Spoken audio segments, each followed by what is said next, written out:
Nissan Vg33e engine assembly from a coolant leak that arrived at the rear of the engine. Hose back there we're going to take a look at later.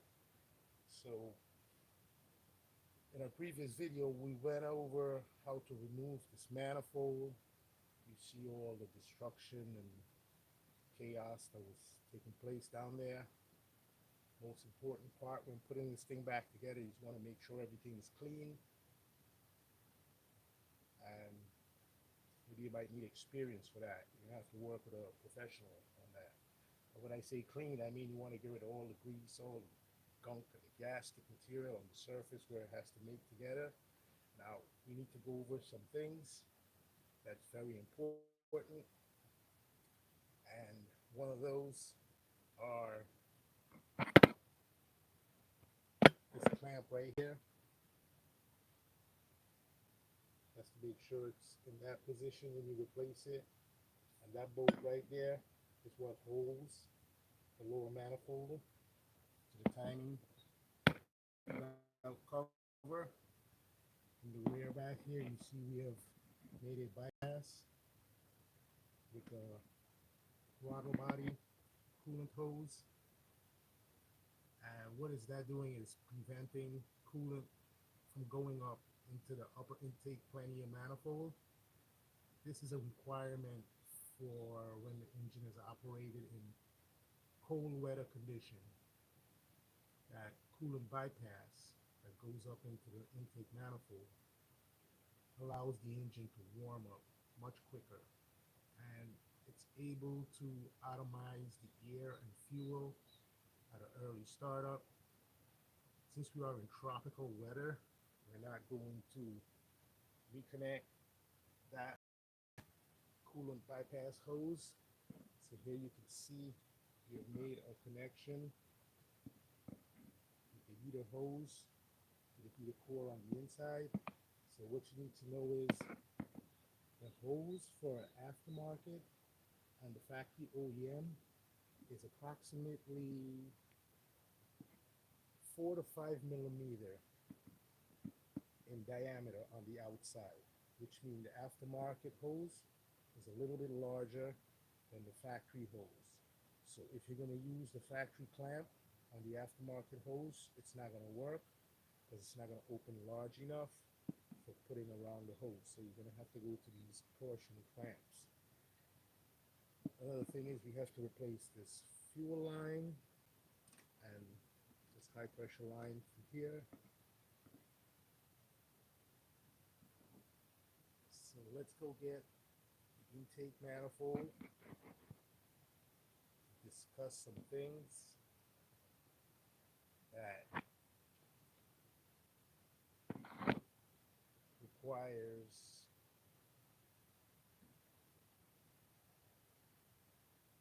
investigating. I'm messing with the camera here. It's getting a live video.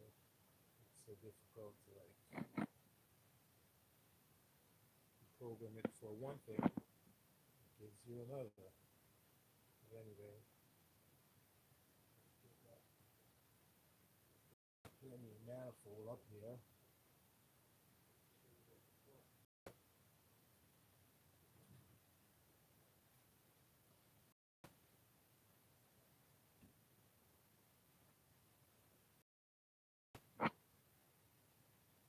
In the rear of the manifold, you have some vacuum holes. You have to pay attention to these. You need to make sure you replace them because you don't want to be doing that when this manifold is installed on the engine.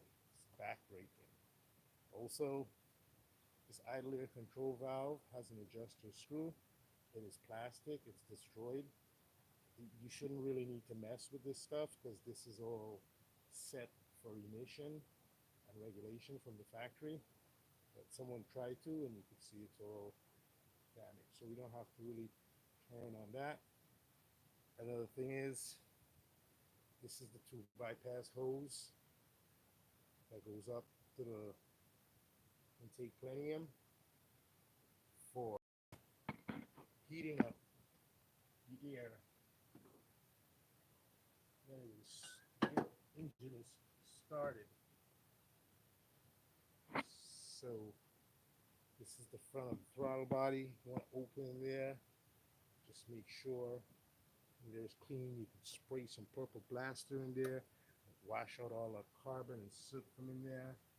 You have an EGR valve, TPS sensor.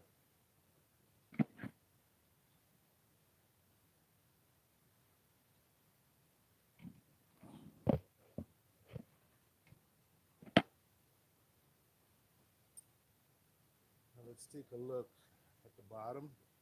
You can see that's where the coolant goes in. It comes up here, it goes over there, comes across the EGR valve. There's a passageway in here with the EGR valve. And it comes here, it goes to the throttle body, it comes back here, and it comes out here.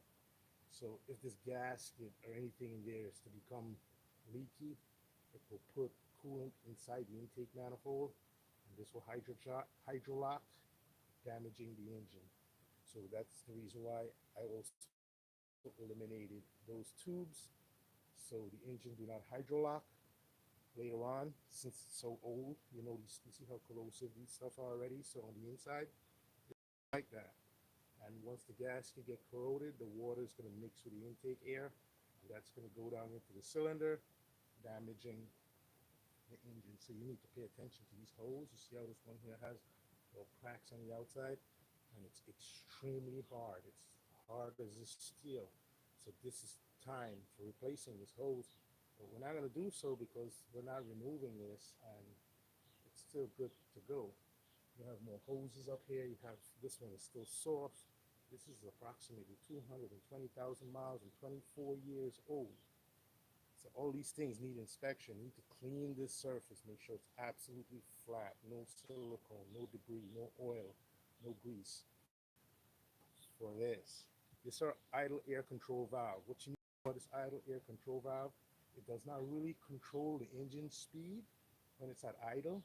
It simply turns on when you turn on the air condition. It allows extra air into the engine to bring the idle up, maybe 50 to 75 RPM, to maintain a smooth idle while the AC compressor that's over there is running. That's what this feature is here for, to activate with the air condition. Over here is our idling control apparatus. This here is a wax solenoid. It senses the temperature from the coolant that comes up in the throttle body. So on a cool morning, this plunger will be at a different location where it is right now, and that will allow the engine to fast idle on an early morning start. Now when that coolant gets warm up, this plunger may push out, maybe pull back. Whatever action it does is to adjust the RPM on the engine. This is all factory set. What you need to know is this has an O-ring in there, and it's most likely to leak. It's the first thing to leak on the intake manifold from the coolant. Now we have this here. This is the EGR sensor. So the sensor sits up here. Yeah. This is our idle air control. So is this one here, both of them. That's that plug right there. This is oh my god, the camera is like, the camera is upside down.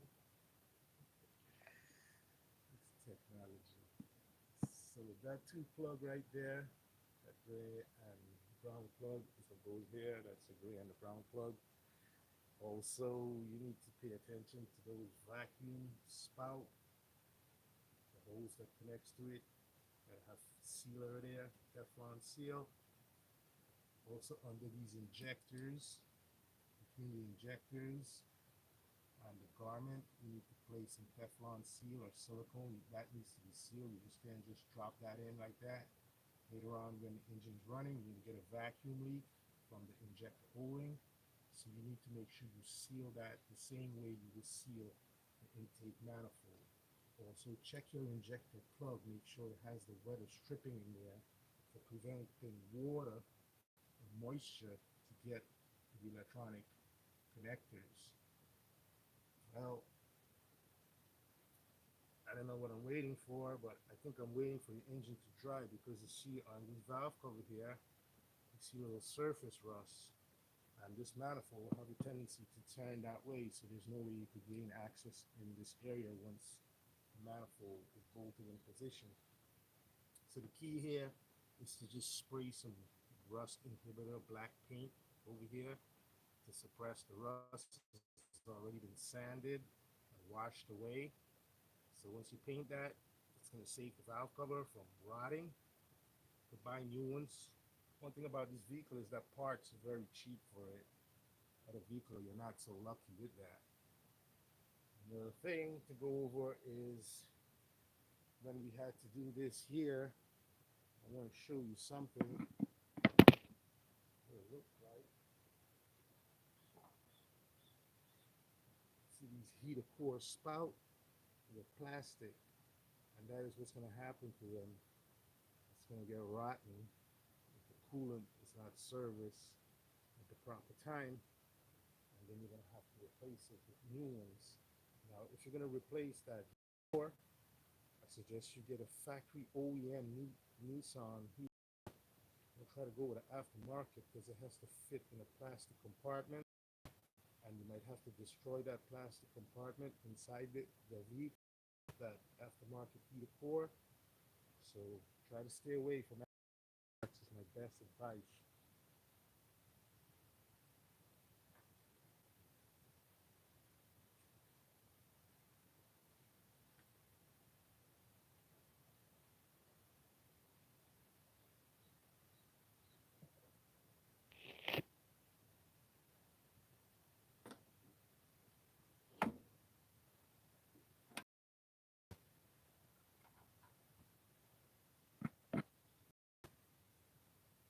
Let's get cleaning.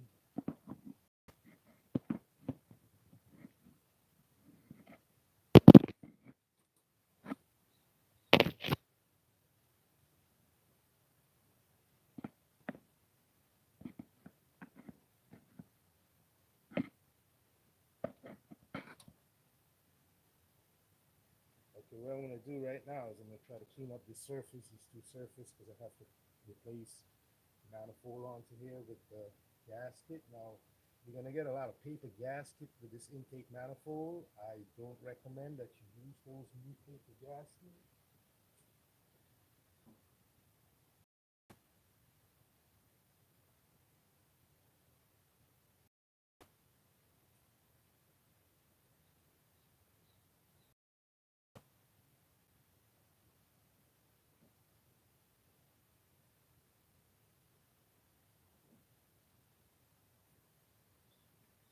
You always want to use these metal shim gaskets that come from the factory. If you could purchase them brand new, that's great. If you can't, you clean them up, paint it with a high temperature paint.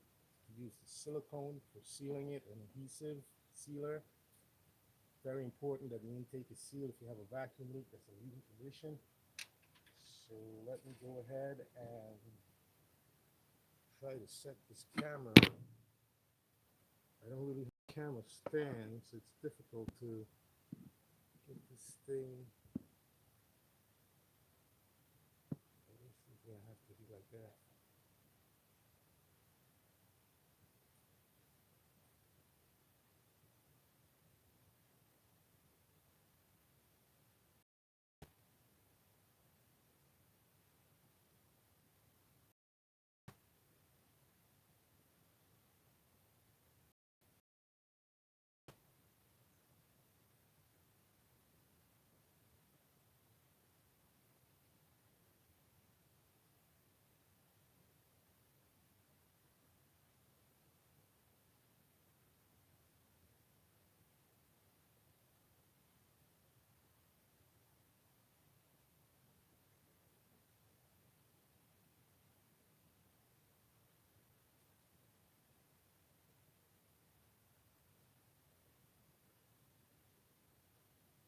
Okay, so I got this utility blade right here.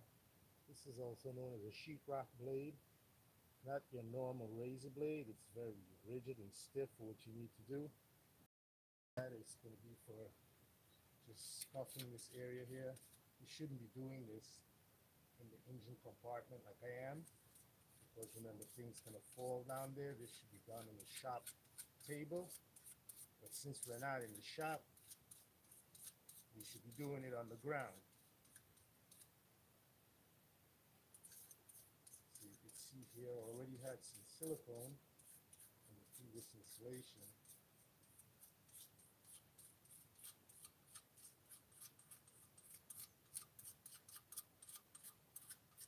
So I know you look at a lot of videos and you see mechanic to be cool, because there's a lot of stuff they don't show you like this. The dirty part of the work, the back-breaking part, the fatiguing part, because they want you to make you think that you're an engineer. Well, there's no engineering in mechanics. You best use your brain, because this car could go on fire if you don't know what you're doing. Okay? This is not mom and pops cooking in the kitchen. This is a bomb.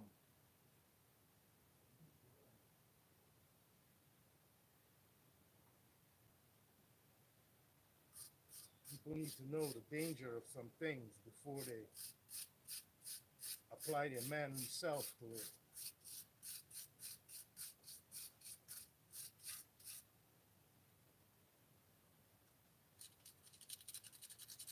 Now, back in the days, I used to work with some guys. They wouldn't do all this. They say away silicone. Instead, they will just put new silicone right there on the old silicone and slap it right there back together. The old silicone and the new silicone will unite together, and that will give supreme, I guess it might work, but you know, when you're driving this vehicle, you want to have security, knowing that, man, I clean that, I tighten that, and I inspect that.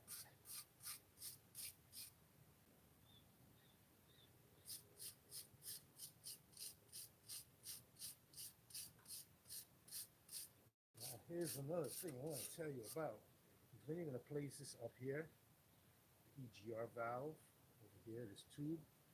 That's the first thing you want to secure, is the EGR valve, the tube, because that's going to give the manifold some support for stabling it in the position that you want, so you can align these bolts with the manifold on the engine.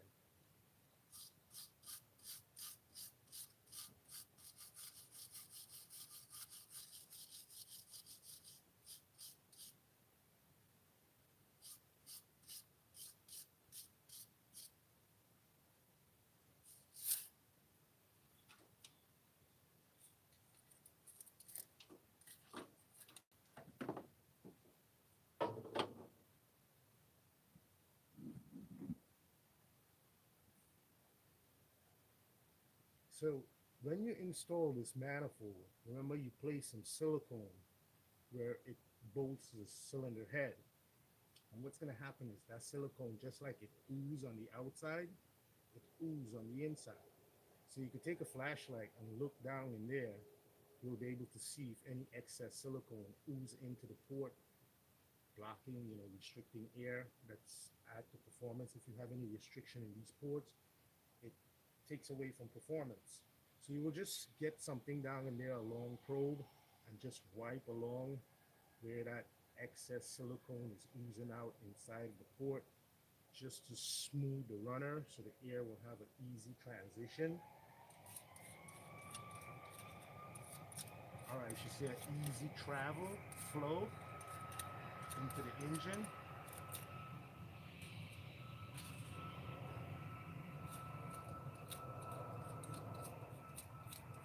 So you might have a little particles from the silicone that will fall in the runner. That's all right. Once you start the engine up, that's going to get burned right up and disappear.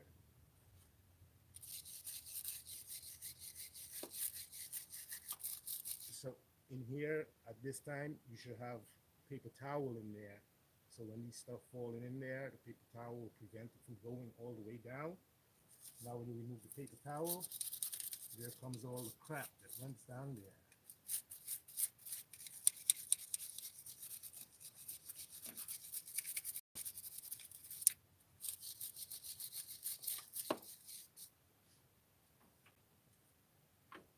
now I have to go and clean this gasket up. So have a seat.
That's how the old gasket looks. Adding it with that utility blade, washing it on with some brake clean. It's nice and smooth. Once you pass your finger on it, it's flat and nice. So we could place it back there with some sealer and get ready to install the manifold. You see all these frills on the end? All that, it's terrible. But anyway, once the engine starts, it all is going to be burned up. So now I have to get to put this sealer there. But before I do so, I want to show you something. See in the back here. I don't know if you're able to see that. Not. You see there's like a wire tie there. But what happened was I didn't have a clamp. So I took a binding wire and I just wrapped this hose and I twisted. Because I have to drive to the parts store. I need the vehicle to go to the parts store. And if I don't have the wire twist on to the heater core hose in the back there, it's going to leak. So by putting that temporary wire there, it's going to get me to where I have to go. You need to pay a lot of attention to the back here. Because once this manifold is installed, you don't want to go back there anymore. You have the fuel pressure regulator hose that goes up into the manifold. And we have these vacuum line, like I said before, in the rear here. So let's get ready to install this manifold.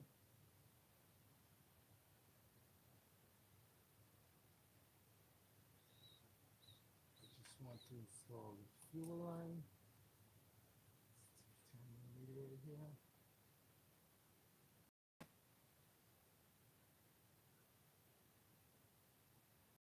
Oops. That's what you don't want. When this falls down on this engine, it's like a moon crater. You can't find them anymore.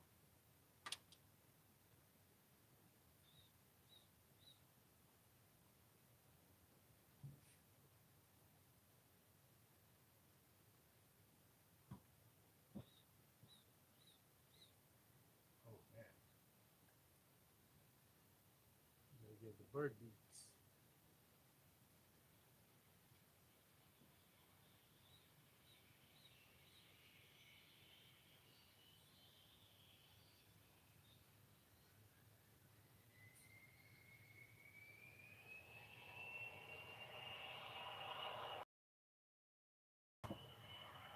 This is the best tool in the box. Pickpocket. See?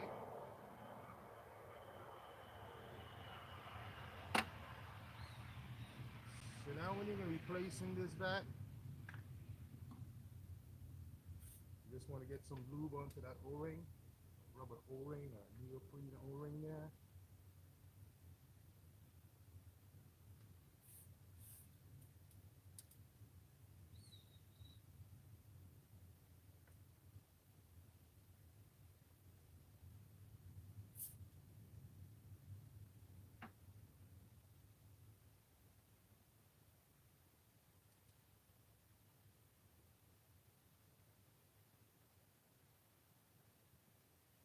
This is the return for the fuel.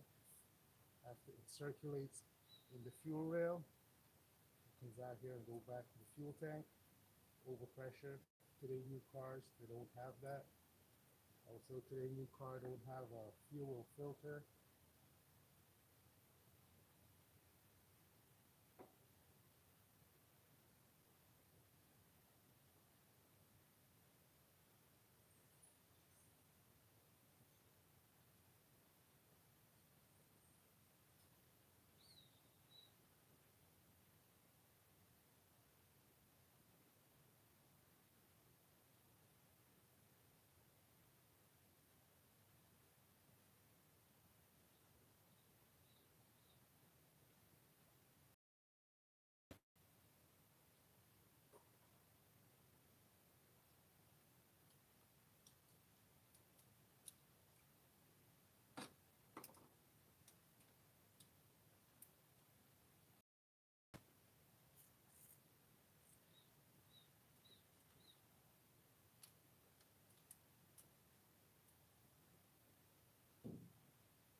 These two 10mm bolts on the fuel rail, you can torque them to approximately 8 to 10 foot-pounds.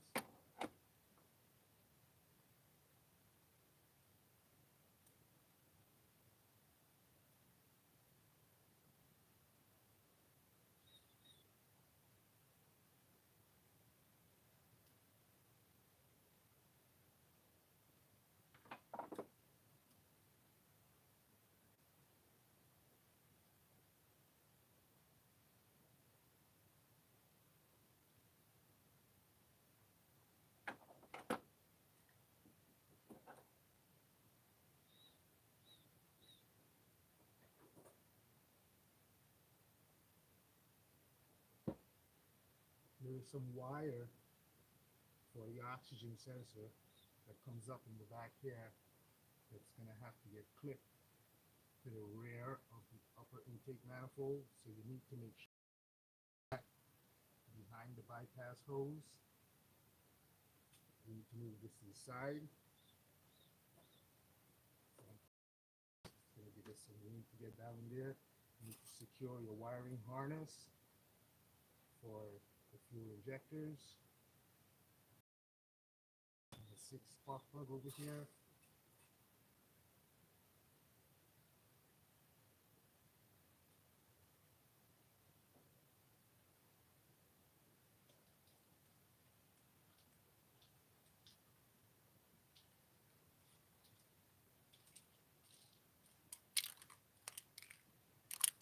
Okay, a lot of times I go to the welding shop and I see some terrific welding work, some great fabrication. And then the guy will just take the fabricated work and put it outside in the sun because it looks so beautiful. He wants everybody to see it. And then in a few hours, the rain comes and night comes, morning comes. And when you start looking at the welding work, it looks like this, rust. Why people don't have a can of paint and paint your ugly work, you know? Prevent the rust from happening. But you have to understand one thing in this world is that the more problems you could create hidden is the more money to be made. So if you leave this alone like this for the customer and put the manifold back and just send him on his way, next year he's coming back for a valve cover because the rust went right through the valve cover and the oil is coming out of it. Why? Because that mechanic that you had didn't paint it like we are right now.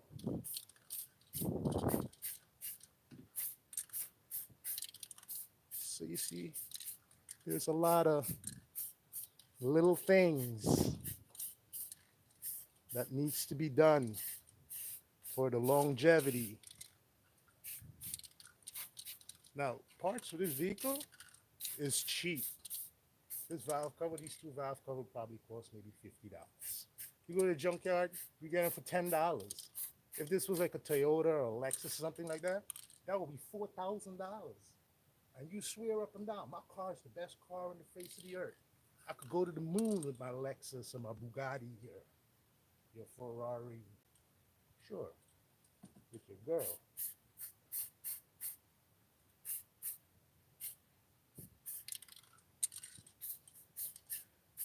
Well, maybe another 100,000 miles, 10 years might be going down there. Or maybe next 2 years, a truck might be going to the junkyard.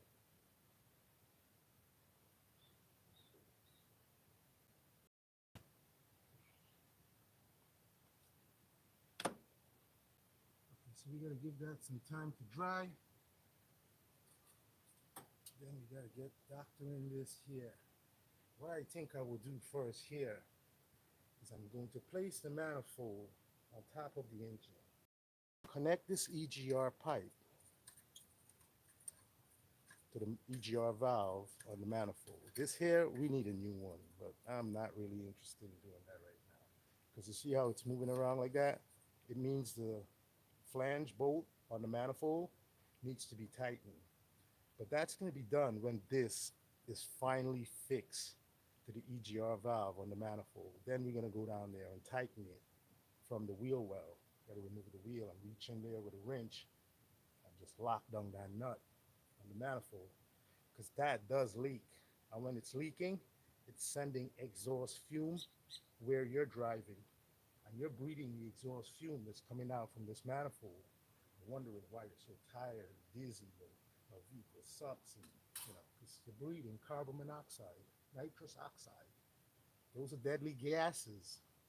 And that's why that needs to go through the catalytic converter, so it comes out nice and clean, and the trees can stay green, and you, well, good maybe. All right. So let's see if I can put this on without breaking anything.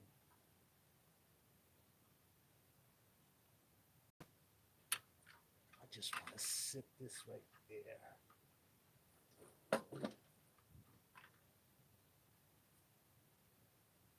So you see over here is where the EGR valve needs to get connected. But this here have to get aligned. You have to make sure your hose down here under the throttle body is not in the way. So now I'm gonna just turn on, screw in this EGR tube, and voila. Now the manifold is held perfectly in position. Let me show you the tube, this tube right here. I'm unable to see the screen of the camera because of the sunlight. This tube, once you hook that up, the manifold looks like it's in place and it's ready to start the engine, but that's not the case because you still need the distributor. Here's the trick. Place your sealer on both sides of this shim gasket. It's some metal, not paper. Don't mess with paper. It rottens and gives a lot of problems. Plus it compresses and all kind of stuff. So when you place the sealant on both sides of this, you're going to slide it in between the upper manifold and the lower intake. And then we're going to align our bolts, tighten up the manifold. We have to go to the back there. Actually, we have to take that nut apart again and lift this up. Because remember that gray and brown plug that has to get connected to the idle air control valve for the air condition.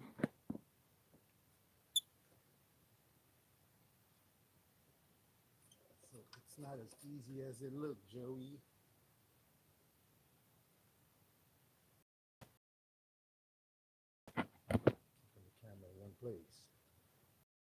this up like this. I want to look in the back there. Get my brown plug connected into the idler air control valve. That boy is in. Now we have a gray one. That's going to be easier to get from this rear here.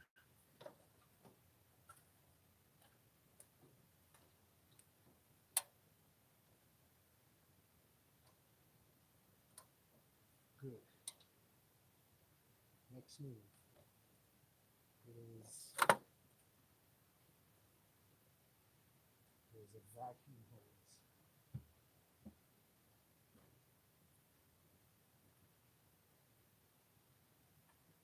It's the vacuum hose from the fuel pressure regulator. There's a tube on the back of the manifold unit.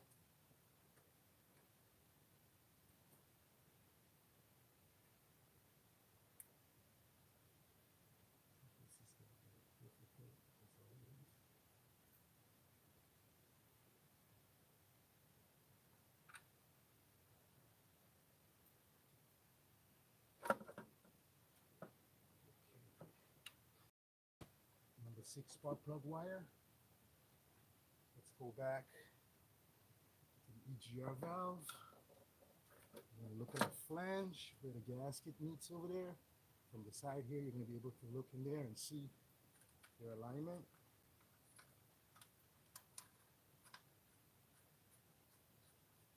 Replacing the EGR tube to the EGR valve and the upper manifold. So the back, the rear of the engine has been doctored. The EGR temperature sensor just has to come down to the side here. I'm going to take care of that later on. Don't forget to plug that in.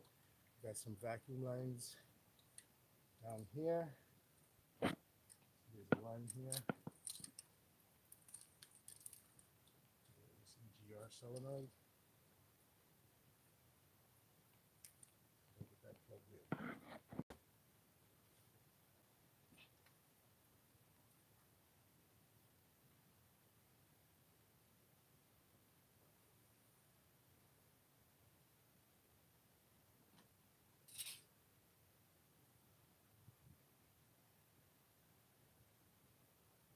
So if you hear some flies in the background, you know why?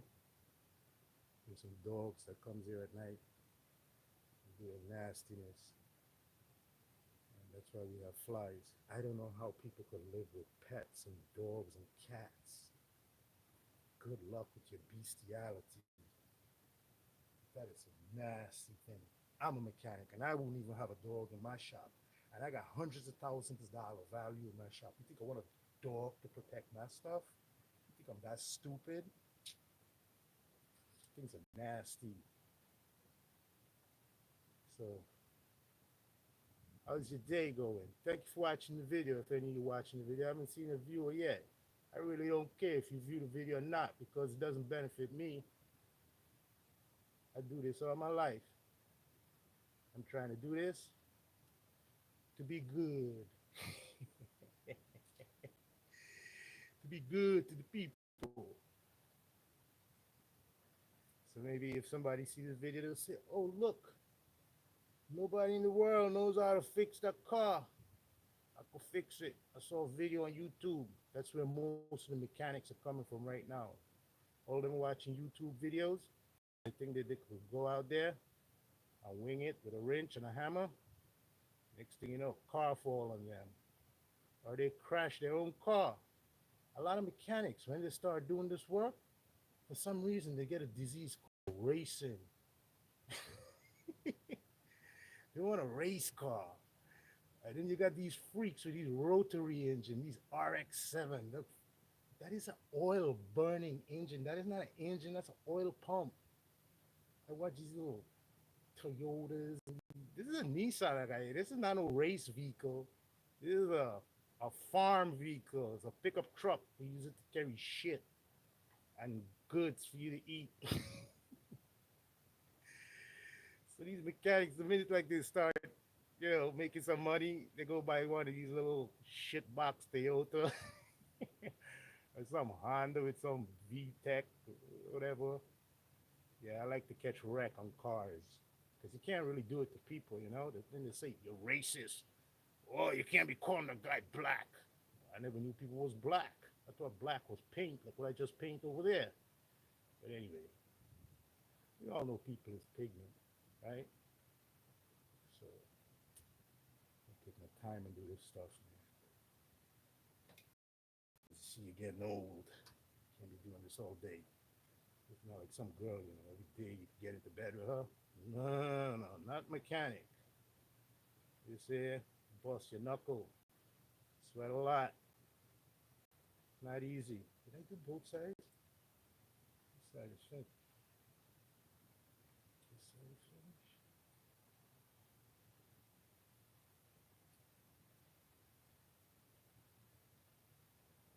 So now, this is the hand right here.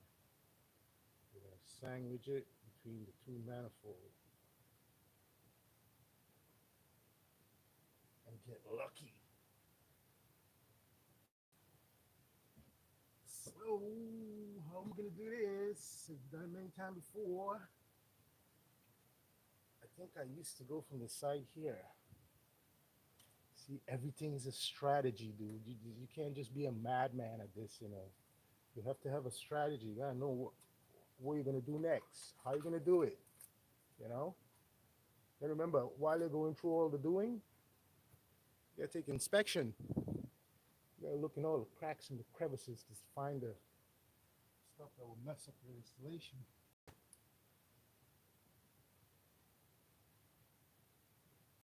This is like being a doctor, wouldn't you say?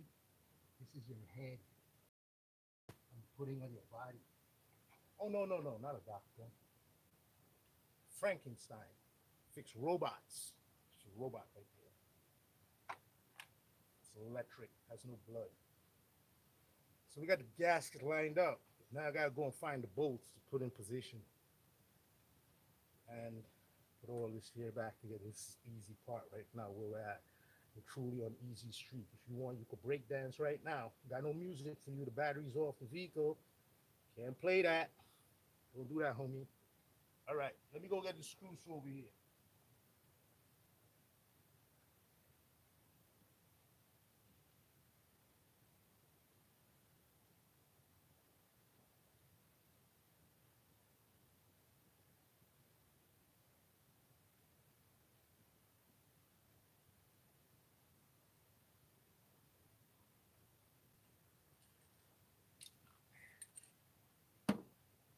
Look at these bolts. Straight from the foundry. Brand new. Your big lie because it's in there. You can tell it's not brand new foundry. This bolt was cleaned up so good. I smack it all into the ground, knock the rust out of it. Oh, it's bright and white right now because of this here. This chrome paint. I really don't want to sell this paint company paint because they might sue me if I try to show their name. So you need to get some paint on the bolts, cover up the rust.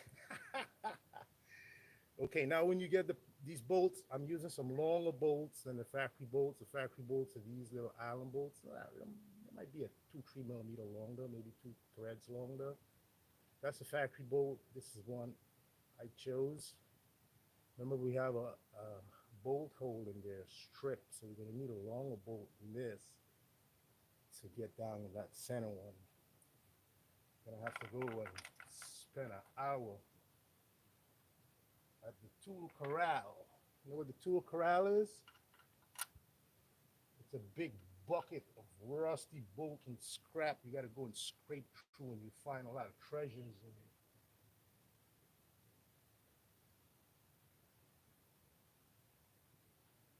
That is why, as a mechanic, you should never throw away anything. You should never throw anything in the garbage. Recycle. It's the key to success. So what I'm doing here now is I just want to make sure that the gasket, the upper and lower manifold are aligned. So I could send this bolt down there and it will not strip. So this first one, I'm going to use the factory bolt so it looks nice. It looks like an OG, original, gangster.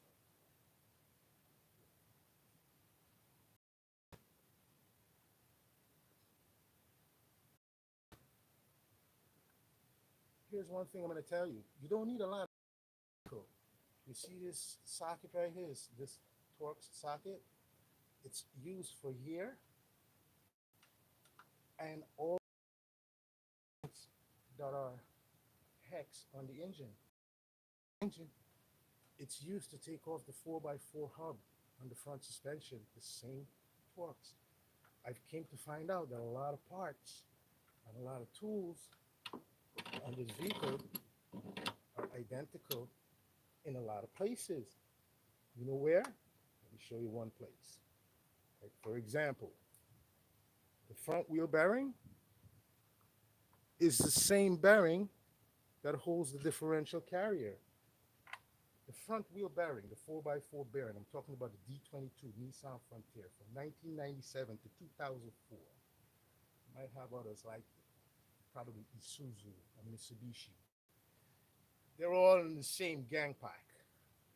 So what was I talking about? Bearing. So you have an inner and outer bearing on the front rotor. You have an outer bearing and an inner bearing, and then you have a in the back. The 4x4 hub is here. Those two bearings in the rotor hub are what fits the rear differential carrier, that thing that spins in the back, that pumpkin. Also, the pinion gear uses the same bearing. That is amazing. I also found out that the rear drum on this Nissan D22 is the same as the Toyota Hilux of the same year. So if you think your vehicle is that special, it's really not. A lot of vehicle, just like people, all have the same heart, kidney, blood. Maybe not blood. Why am I taking so long in doing? See, it's not catching. Something is wrong. What's wrong, Billy Bob?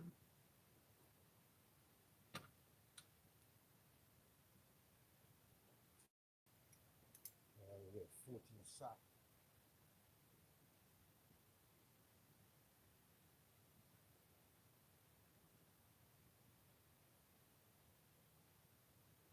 Maybe a 13. 13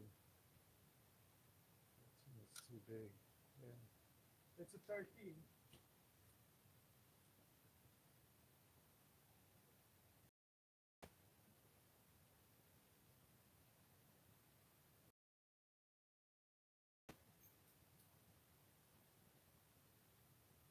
So that sealant has about, what is this, a 13?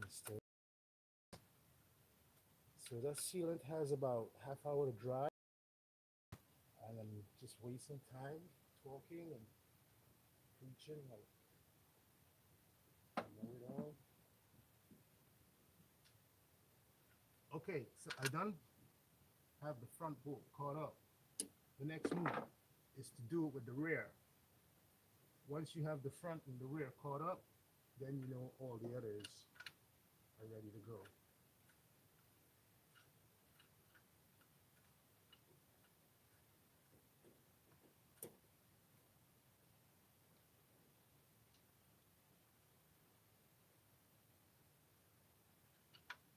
Just hope I didn't forget anything. This is the time you really have to speed think, making sure you don't forget anything. Having you to take this manifold off again.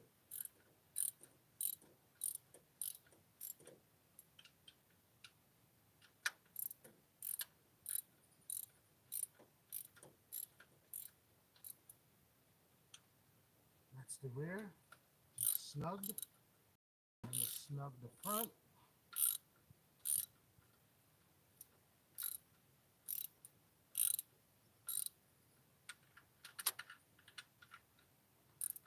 So the front is stripped too. It's a lot of stripped bolt holes.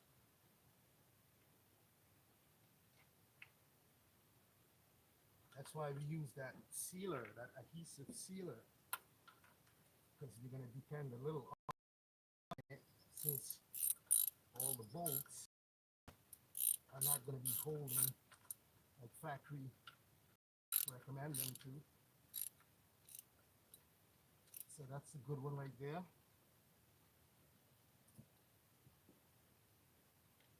In this area here, you have 1, 2, 3, 4, 5 holes. So we have 1, 2, 3, 3 good ones, and 2 of them, this one here in the front, is stripped out.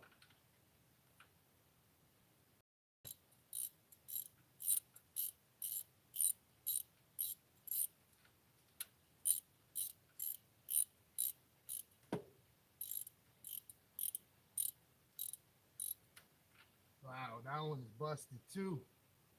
Maybe I should take that out and put it in the other. It sucks, man.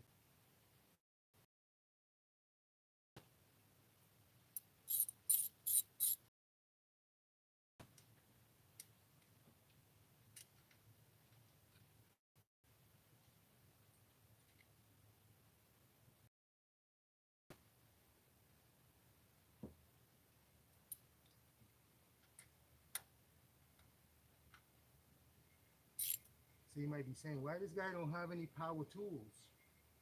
Where the hell am I gonna get money to buy power tools? You get the power tools, the customer just steals it from you. That's why I stick with hand tools. They don't want to work their hand. And then when you have a power tool and you go like this, that's what busts the threads. Power tools. When you use your hand, you're using your sense. You could feel the twisting on the bolt. The power tool don't give two shit what goes on.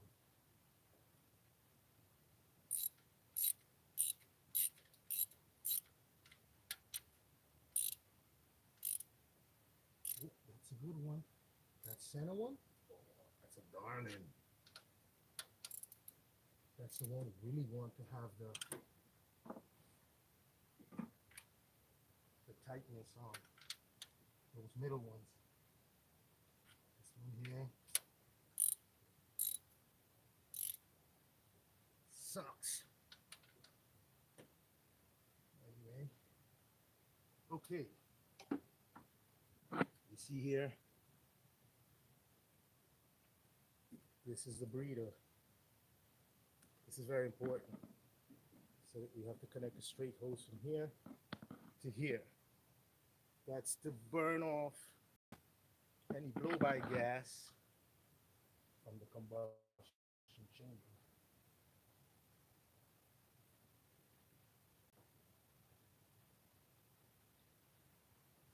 Here's our hose to connect that breather valve tube to the PCV tube. PCV valve is right here behind this. You see it? Yeah, you can see it. Now, before we install this intake manifold, we discussed that bypass in the back, in the rear, that's connected to the tubes for heating this upper manifold. If those tubes were not bypassed, when you complete this engine work, and most engines will require this, you'll have to bleed the coolant system from up here. This is the highest part of the engine and its radiator. If the radiator was above the level of this bleeder valve, you wouldn't need to bleed the engine because all the bubble will go back to the radiator and exit from the cap. But since this manifold is approximately an inch or a half an inch higher than the neck of the radiator, that's why you have to bleed it, because the air bubble is going to sit up here. Understand? If you don't understand, go play with a bottle of Coke and you're going to understand. So now we don't have to bleed this coolant system anymore because we bypassed the coolant passage at the back, at the rear. So the highest point in the coolant system is the radiator cap. Any air bubble in this engine will eventually exit the system to the radiator and evacuate from the cap. So there will be no air bubble in here to create a overheat. Now, I don't want heat in the vehicle, so what I've done is I've blocked these two tubes inside, internally. I've block them with silicone and squeeze the silicone in it and let it dry, and it's just stuck. It's blocking there. So now when the coolant comes up to this hose here, it's not going to get past. So you're going to have a little air lock in here. But since I said the radiator neck cap is above this level, that air bubble will not be able to develop in here. You also have to remember we have a circulating hose, the bypass hose that connects these two hoses to maintain circulation in the rear of the engine. If you don't have that bypass hose connected to each other, you're going to restrict the circulation of coolant in the engine, since the coolant goes into the bottom where the thermostat is, goes into the heater core, comes back out into the upper intake manifold, and then it exits the top here, the neck, into the top of the radiator. So all the hot water from the engine comes out the top of the engine, the top hose to the top of the radiator, and then gravity pulls it down the fin. While air is going through the fin, it's cooling that coolant. It gets to the bottom tank and it comes in the thermostat hose. The thermostat has a spring, thermal spring in it that activate a valve in it, so it can open and close at a predetermined temperature. Normally on this vehicle, the temperature I believe is 240 degrees. That's very hot. I couldn't maintain that temperature with my engine. So what I've done, when the vehicle got to 100,000 miles, I changed the thermostat to 180 degrees. So the engine never see 210 degrees anymore. Once the engine completes 100,000 miles, you need to drop the coolant temperature. The factory do a lot of things to your engine to fuck it up. Like example, making the engine normal operation temperature at 230, 240 degrees, that is like a bomb. That is a pressure cooker you're driving. So by bringing it down to 180 degrees, you're able to still do this to the hose. And so the system is not highly pressurized to stress the gasket and the hose on the engine. Now, if you go to the dealer, they're going to tell you if you lower the engine temperature, you're going to avoid the warranty. Well, they could tell you anything because it's their car. You understand? All right, now let's get this TPS plug on. You see these plugs? When you place them back in, make sure you check the pin, that they're straight. And you want to put some dielectric grease in there so the connection does not get corrosive. Another important part is this.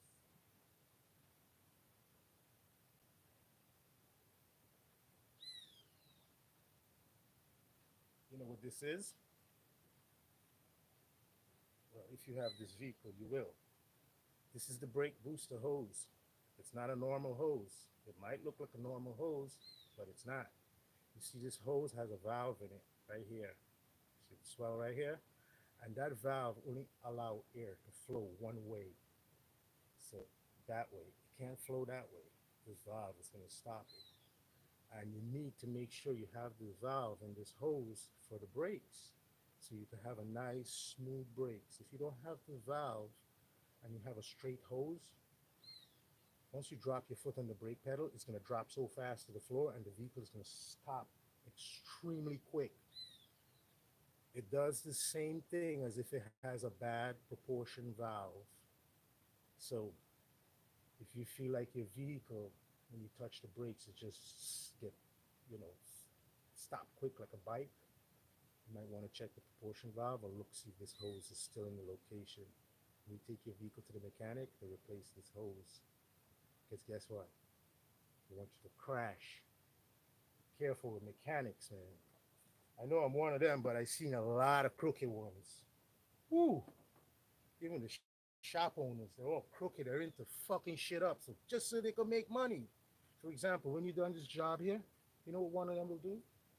They'll take a little test light and poke a hole in the hose there, and now you got a little vacuum leak. professional, you know to hook up your vacuum, look at your short-term fuel trim, look at your long-term fuel trim, and you could determine if the vehicle has a vacuum leak from what that idiot did up to the hose over there, or if it's an ignition maybe they moved.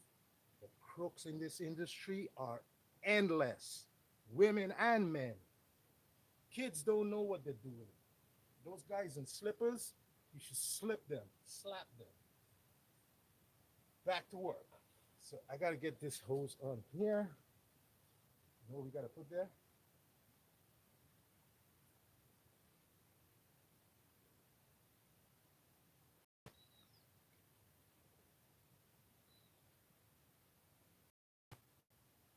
So we gotta get some sealer on there. Sealer is not only sealing the connection, corrosion to the alloy. So you see why we call it a sealer? It does many things.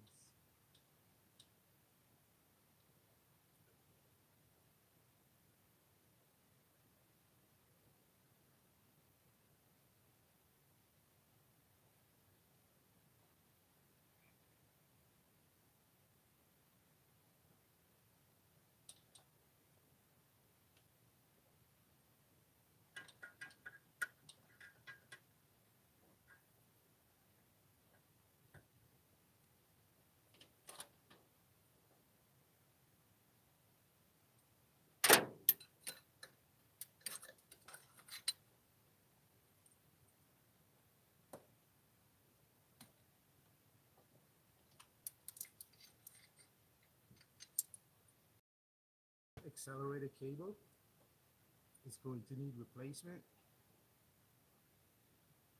because this is what happens.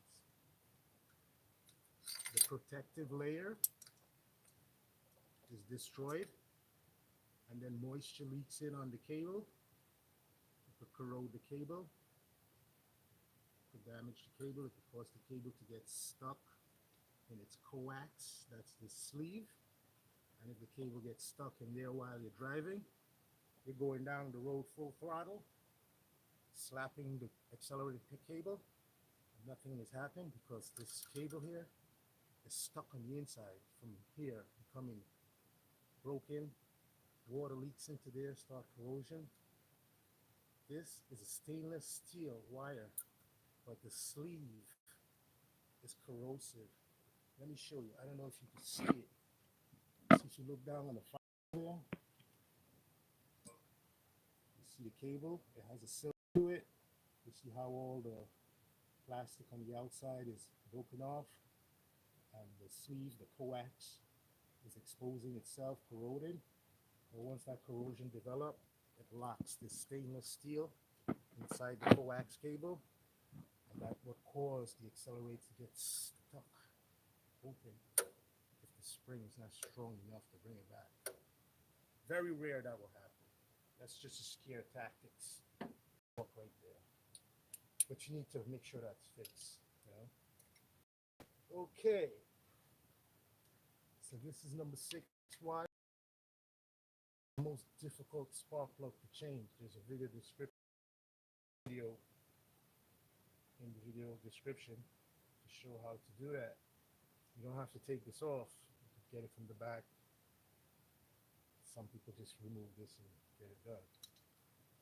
Okay, so let's see if you can get this harness back up here.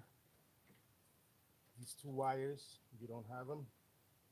Around the electric fan, which you also don't have, because none of the Nissan Frontier came with electric fan. This is the only one. Take a guess. You got it. So we're going to place this here.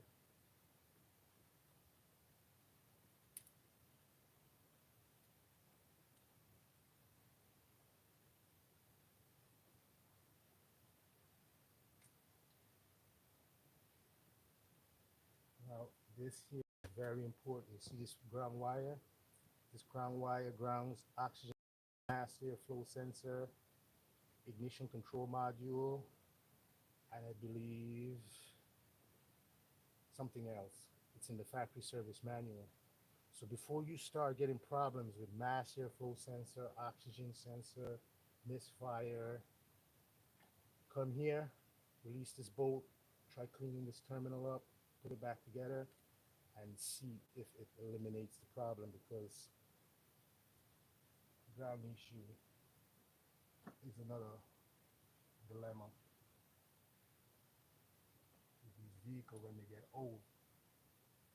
You can have a short on the ground side, and the technician is checking the positive side of the circuit and can't find why the circuit is shorting out, which means it's grounding out. So it's the ground. You need to check the ground.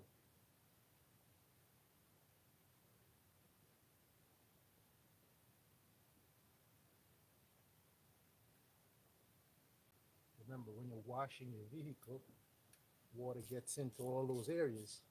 Over time, you get corrosion, the ground connection becomes weak, start experience electrical problem, engine code.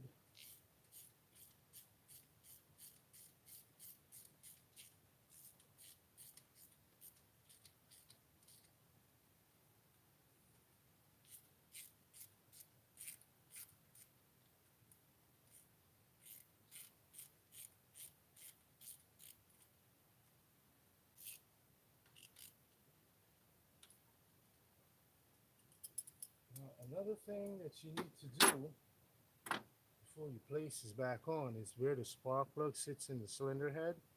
You need to make sure that that area around that hole is clean. There's no water in there, because when you're going to get ready to put that spark plug down in there, if anything, any object is down in that spark plug hole, you're not going to be able to get that wire to seep perfectly onto the spark plug electrode.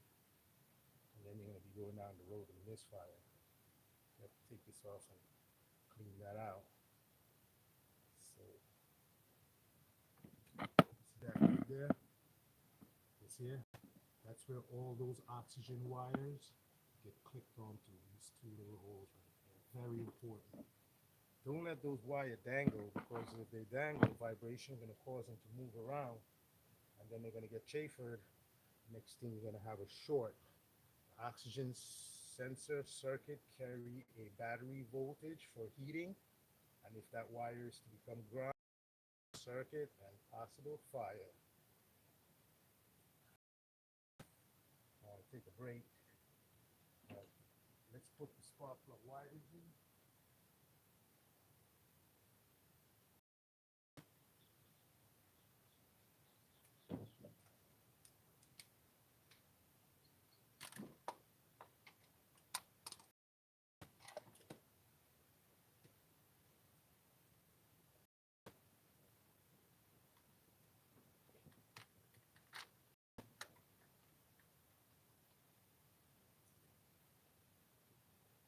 Now, when you push down on this plug, you should feel like a click or hear a click.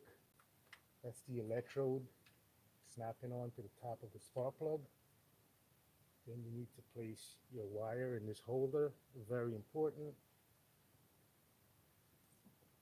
This is a high voltage wire, so it will shock you. It's approximately 50 to 60,000 volts in this wire when the engine is running. So that's number 6. Number 6 is right here. I have another 3 over here.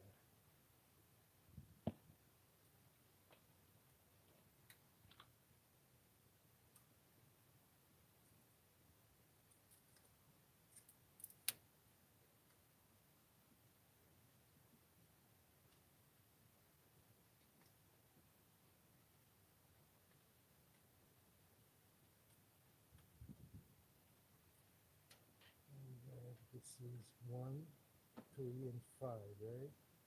So this is 5. I'll just put there. This is 3.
what I just did there is I connected this temperature sensor down here. Now we have to tighten this bracket here.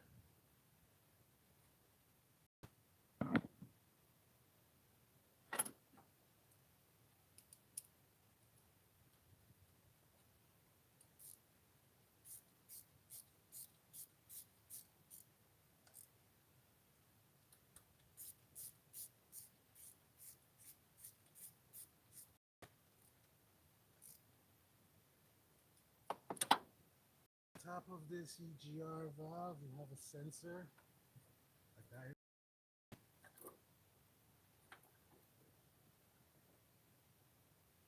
It's this right here, the vacuum hose that has to go into there.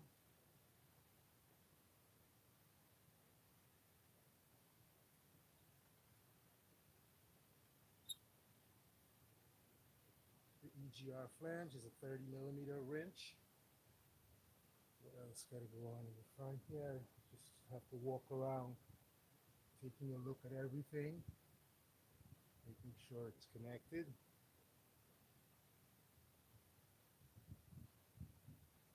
Now we have to just place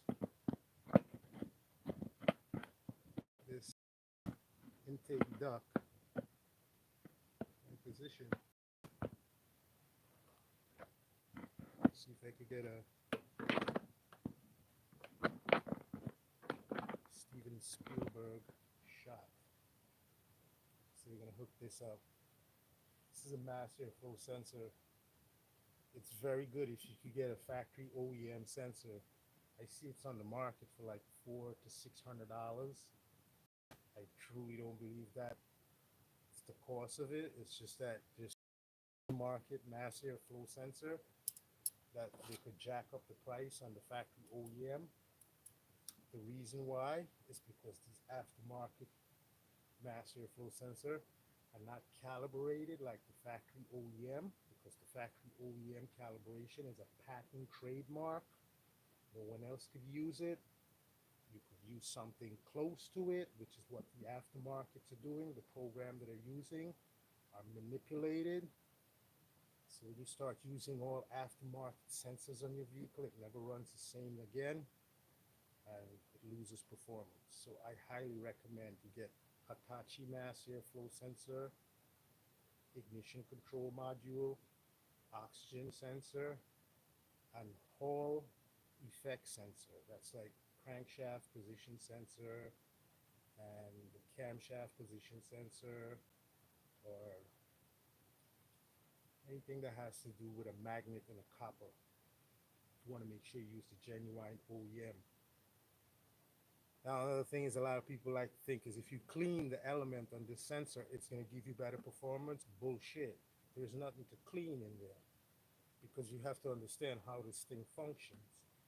On all mass airflow vehicle, when you turn the key off after you finish driving the vehicle, the ECU is programmed to send ignition volt, battery volt, to the terminal, the element on this sensor, the thing that you're going to go clean.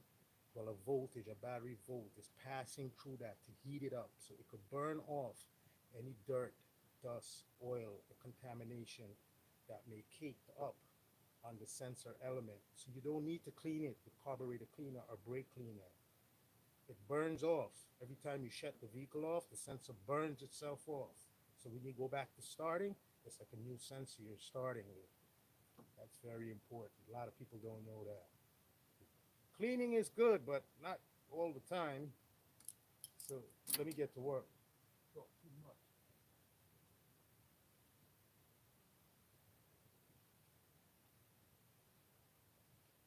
Now I'm going to place this on. The best thing to do is just put some lube right there. Put some lube there. Get some lube in there. Get some lube in there on the spouts for your circulation for the PCV. And you just take your finger and go around it.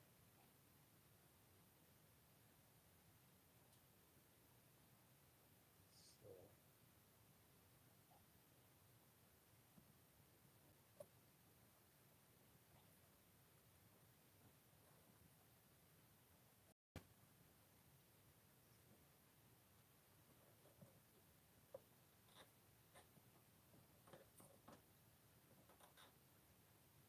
So what should be done there? This box should be removed, and then you put this in. Just when you do all of that, you can break the rubber like you see over there. See all that crack? And what I'm going to do, I'm going to just spray that down, clean it down with some brake cleaner, and stuff some adhesive sealant in there, temporary, until I can buy a new one like this. Here's what I'm going to tell you. I already purchased a new one like this on eBay, and within a year, the thing became garbage. This is the factory one that I have here. So I had to put back this factory one. That's why it has the crack there that I'm going to seal. But a lot of stuff you buy on eBay and Amazon, not worth buying. So I have a saying, never fix, always buy new. If you're young today, try to buy everything. Don't fix anything. Because the things that are made today are not made to be fixed, made to recycle. You see, when we were young, our parents were so they used to want us to fix everything because they think we're going to take it to the grave with us. Don't listen to your parents. Learn on your own. Your parents are losers, and you're the ones who fall from them. So do as I do. Muscle on and try. You can't fail. You can only fail with people.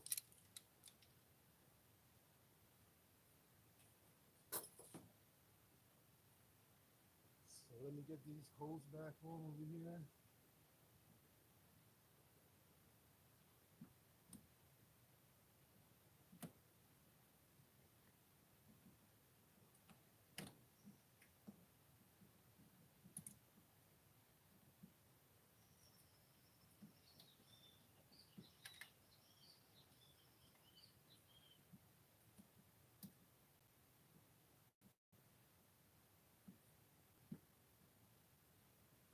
After that conversation, I know you're thinking, man, I'm going to go buy an old car, like a Mustang or a Corvette. I had a 1986 Regal in 1990. That was a 4-year-old vehicle. The only difference about this Regal is that it had a turbo. It was the same V6. I purchased that in 1990 for approximately 5,000 US. When that vehicle rolled out the factory, it was worth approximately $22,000 to $24,000. Today, that same vehicle is approximately $200,000. It's related to a GNX, and you will not see them in your country or in the street because right now they're like dinosaurs. They're hard to find. So if you're gonna go buy an old car and think you're gonna get away with fixing and stuff like that, the parts, they're gonna hang you for the parts because the guys who are selling these old parts don't know.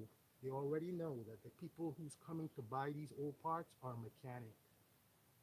So mechanic makes a lot of money. So the part guy don't know. He's gonna slam it on our mechanic for that part. He's gonna charge you a lot because he know ain't no new jack coming and buying on 1967 Mustang front bumper.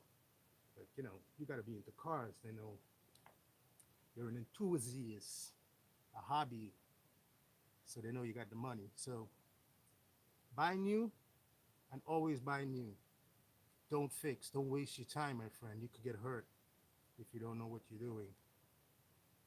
So it's time for us to start this engine, but I have to sit back and go take a break. Gotta go eat a sandwich, get something to drink. In the time I'm doing that, I'm gonna be thinking about this engine because I don't have a girlfriend or children to think about. What I'm gonna be thinking about is what I forgot and what needs to get done. So when you get on the road, it doesn't cause a traffic jam or make the owner look like he's a terrorist with some car bomb. And this is about the end of the video. You know, this has been a good vehicle to me because I'm a good mechanic. If you had this vehicle, I don't think you will be driving it. It will be driving itself to China, recycling. You know you love them Chinese. You know how we know? Because the Negroes love them too. Everything you own is in China. remember when we used to have Made in USA. Have you ever seen anything that was made in USA? I bet you have not.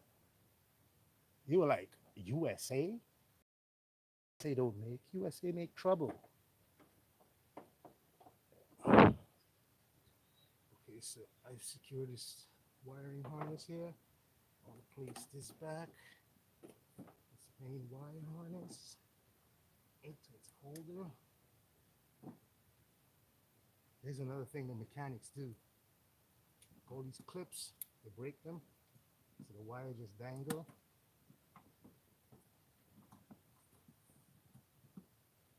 I couldn't mechanics. Let's get into a fight. They're skeevy motherfuckers. Let's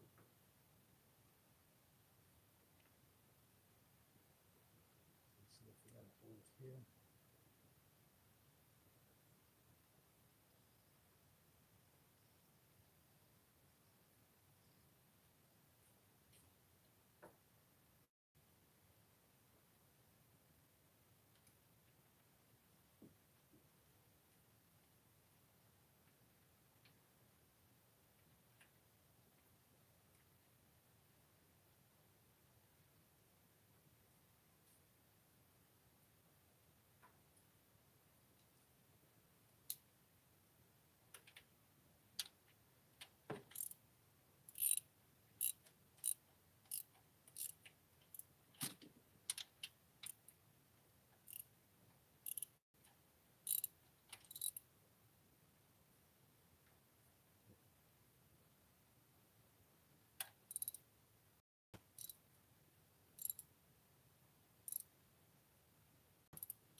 So we have 4 of those bolts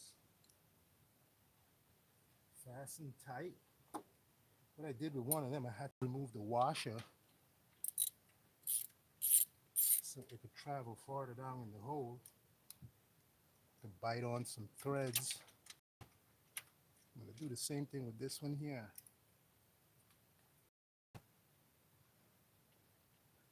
If you got to go to the dealer and buy these bolts, they're cheap, especially for this Nissan. I don't know about your vehicle.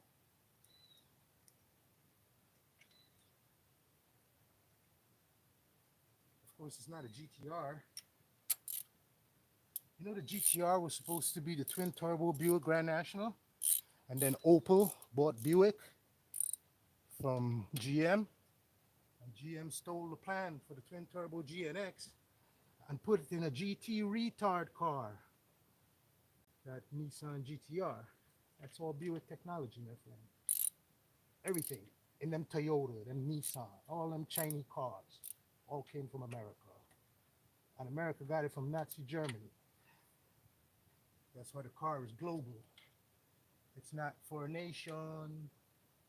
Nations are criminals. And I'm going to tell you another thing. Back in the days, in New York, you had to see the cars the police had. Big V8, 2 carburetor. See when they get cold outside, and they jump in that car, and they have to go on a chase or go to a crime scene. They'll be out there all day cranking that carburetor car in the cold, and it would never start. And that made policing difficult because they couldn't get their car to operate properly. After fuel injections and all these things came out, that's what made the police, government, law enforcement successful today. The good old car. It takes them everywhere they gotta go. It does all their mining, everything. So, you know.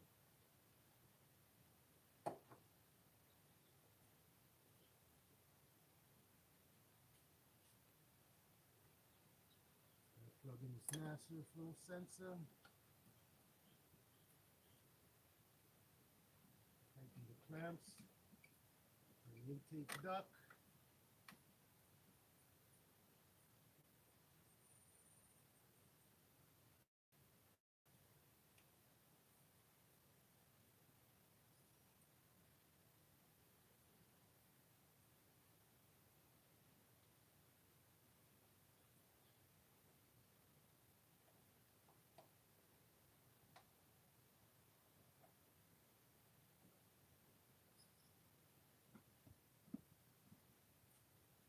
we have this hose here. This is the purge hose for the evap.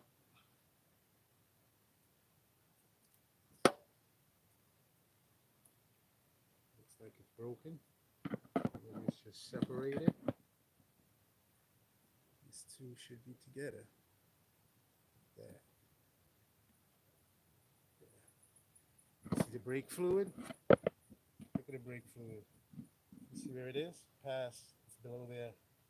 That means the front pad has to be changed. If it was complete down to the bottom, it will mean the front pad and the rear shoe will have to be changed. That's how you know when you have to do your brake pad. Once you replace the front brake pad, this fluid is going to come right back up here. So you don't have to add brake fluid. It's best to dump the brake fluid from the caliper leader nipple, which means you want to flush all this old out, and then you're going to fill it with new one. Every time you do your brake pads, you need to make sure dot 3 brake fluid is in there. Dot 4 is silicone. You can't mix silicone brake fluid with organic brake fluid, which is dot 3. So dot 3 fluid is going in there. We've connected our hose there. Everything is in place. Checking the back, on the sides. Only thing left for us to do right now is get all this stuff off the battery. This is bad habit. This here, I was working in a shop. One time my boss came out. You see all the stuff on the battery here. He took it and went like this, just tossed it off the battery onto the ground.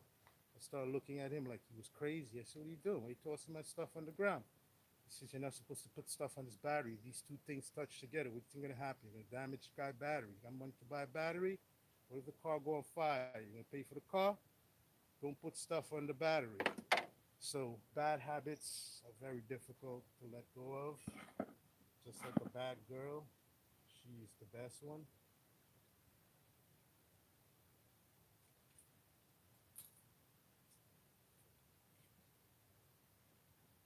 It's time for us to fill this cap with coolant.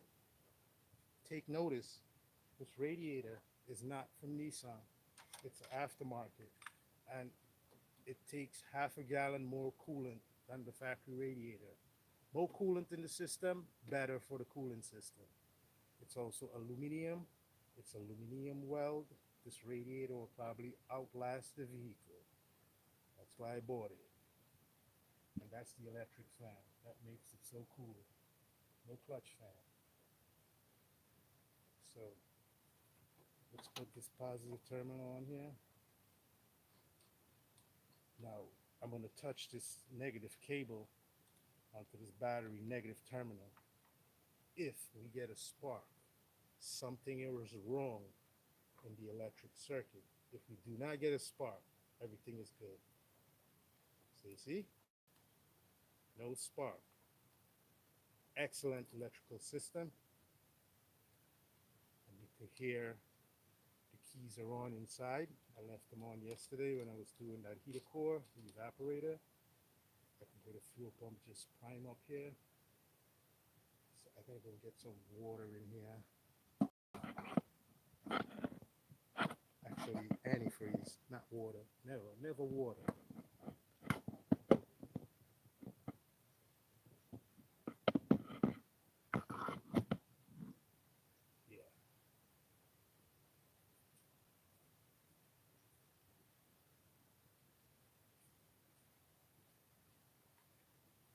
This is what I like to use. You see it? You see how much it is? So this is a 50-50 mix. It's not really what you want, but this is what they sell. And this is what you have to take. You need fully concentrated coolant. So I'm going to add this in here since I have it.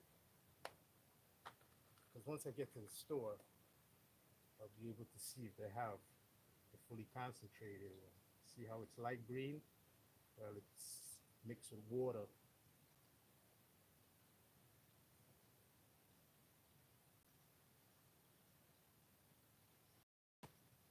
This is when you have to say a prayer, because you're filling the. You don't want any leaks. from where you have made repairs or anywhere. Because then you have to go back to work again.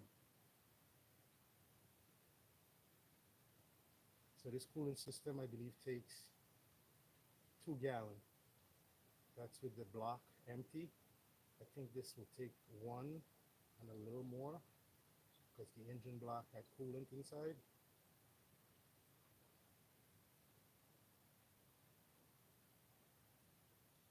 So that's 1 jug. And the place got a lot of house flies from the dogs, pets, nasty, just like their owners. Just come around here and make a mess. Nasty dog.